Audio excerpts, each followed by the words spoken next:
SC వర్గీకరణ పూర్తి కావడంతో ఉద్యోగాల భర్తీపై ఫోకస్ పెట్టింది ప్రభుత్వం. ఇందుకోసం కీలక నిర్ణయాలు తీసుకుంటోంది. ఇప్పటివరకు గ్రూప్ 3, 4 కి వేరువేరుగా ఎగ్జామ్స్ నిర్వహిస్తుండగా ఇకపై ఈ రెండింటికి కలిపి ఒకే ఎగ్జామ్ పెట్టాలని భావిస్తోంది. ఇక గ్రూప్ 3, 4 లో మాత్రం దాదాపు 1000 పోస్టులు ఉన్నట్లు ప్రాథమికంగా లెక్క తేల్చారు. త్వరలో నోటిఫికేషన్ ఇవ్వనున్నారు.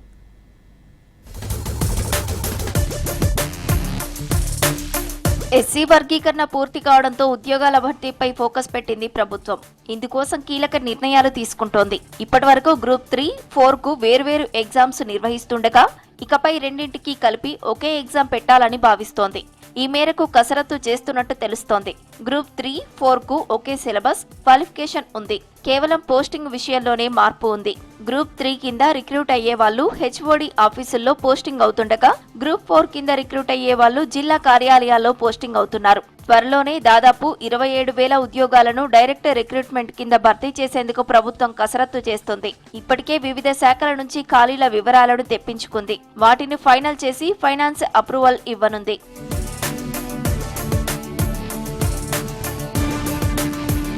ప్రభుత్వ ఉద్యోగ ఖాళీలో గ్రూప్ 1, 2 పోస్టులే తక్కువగా ఉన్నట్లు తెలిసింది. ఈ రెండింటిలో కలిపి 130 లోపు పోస్టులు మాత్రమే ఉన్నట్టు తెలిసింది. ఇటీవల గ్రూప్ 1, 2 పోస్టులను భారీగా భర్తీ చేయడంతో పెద్దగా ఖాళీలు ఏర్పడలేదు. ప్రభుత్వం పోయినేడాది గ్రూప్ 1 కింద 563, గ్రూప్ 2 కింద 783 పోస్టులను భర్తీ చేసింది.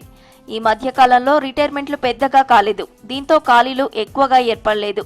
ఇక గ్రూప్ 3, 4 లో మాత్రం దాదాపు 1000 పోస్టులు ఉన్నట్టు ప్రాథమికంగా లెక్క తేల్చారు. గతంలో నోటిఫికేషన్ ఇచ్చిన గ్రూప్ 3, 4 పోస్టుల భర్తీ ఇటీవలే పూర్తయింది. అయితే అందులో భర్తీ కాని పోస్టులు ఎక్కువ సంఖ్యలో ఉన్నట్టు తెలుస్తోంది. అవి కూడా కలిపితే ఇంకో 1000 దాకా పోస్టులు ఉంటాయని అధికారులు అంటున్నారు.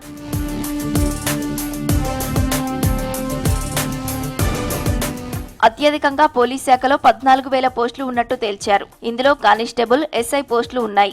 జెన్కో, ట్రాన్స్కోతో పాటు వివిధ శాఖల్లో కూడా కలిపి దాదాపు 2,000 ఇంజనీర్ల పోస్టులు ఉన్నట్టు గుర్తించారు. ఇక ఇతర సర్వీసులు కలిపితే ఇంకో 2,000 ఉన్నట్టు వివిధ శాఖల ఫైనాన్స్ డిపార్ట్మెంట్ కు లెక్కలు పంపాయి. ఇవి కాకుండా కొత్తగా గ్రామ పాలనాధికారి పోస్టులు దాదాపు 7,000 డైరెక్ట్ రిక్రూట్మెంట్ కింద చేపట్టాలని ప్రభుత్వం భావిస్తుంది.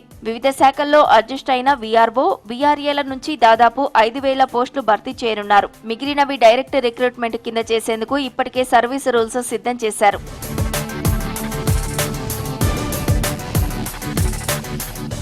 Job calendar reschedule. Job calendar ప్రకారం ఈ ఏడాది ఏప్రిల్లోనే పోలీస్ పోస్టులకు నోటిఫికేషన్ ఇవ్వాల్సిందే. మేలో గ్రూప్ 2 నోటిఫికేషన్, జూలైలో గ్రూప్ 3 నోటిఫికేషన్ రావాల్సి ఉంది. ఫిబ్రవరిలో forest beat officer notification schedule చేయగా ఎస్సీ వర్గీకరణ కోసం నిలిపేశారు. గురుకుల ఉద్యోగాలు, సింగరేణి కాలరీస్, ఇంజనీరింగ్ పోస్టుల నోటిఫికేషన్లు కూడా నిలిచిపోయాయి. ఇప్పుడు అన్ని నోటిఫికేషన్లు, కొత్తగా ఏర్పడిన ఖాళీలను కలిపి ప్రభుత్వం మరోసారి రివ్యూ చేసి జాబ్ క్యాలెండర్ను రీషెడ్యూల్ చేయనుంది.